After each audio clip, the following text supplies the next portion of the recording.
I've been singing this enough. Bro, when we were singing this, when we were practicing for hukas for the naho, I couldn't even get through the song, eh? True. Just crying. Every time I was like, shut up. Now I'm on. Sung it enough. Felt the feelings. Isn't he? Felt the feelings? Got rid of them? Yeah. What is this? Oh, it's my pride. Oh, bloody pride. It's annoying me this morning. Yeah,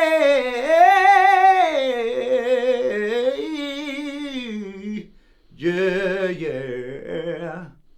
Te reo ana mata e ti ori ori ana mai I waho I te one o te takutai, takutai. So whānau, we are recording my Reo Māori album. We are finally recording Te Aroha Nui, which is the title of the album, Te Aroha Nui. That was my nana's name, Neni Tiny, Te Aroha Nui, and the song is called Te Aroha Nui. And so this is a dedication to Neni Tiny, to Nana. We're about to record it, so I better be on. So the whānau at the part don't be like, oh, that was a bit off. Bro, I'm nervous, bro, because they're like, oh yeah, go hard, and they're like, oh, it's gonna be beautiful, but you know, it's pressure.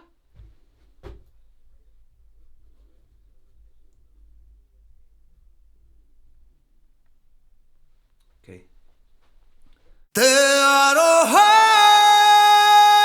nui ki te iwi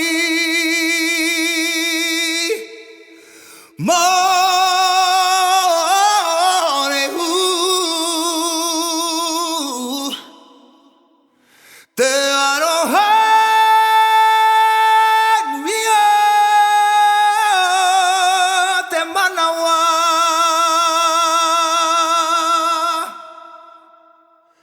Te aroha nui o te whatu manawa ki tōna maramatana ki tōna whetuma rama Te aroha nui ki te iwi morehu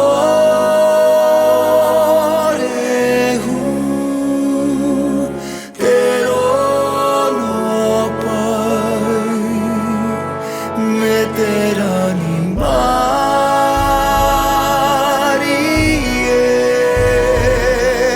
I tupu ake koe I roto I te tūmautanga o nā himene me nā whakamoe miti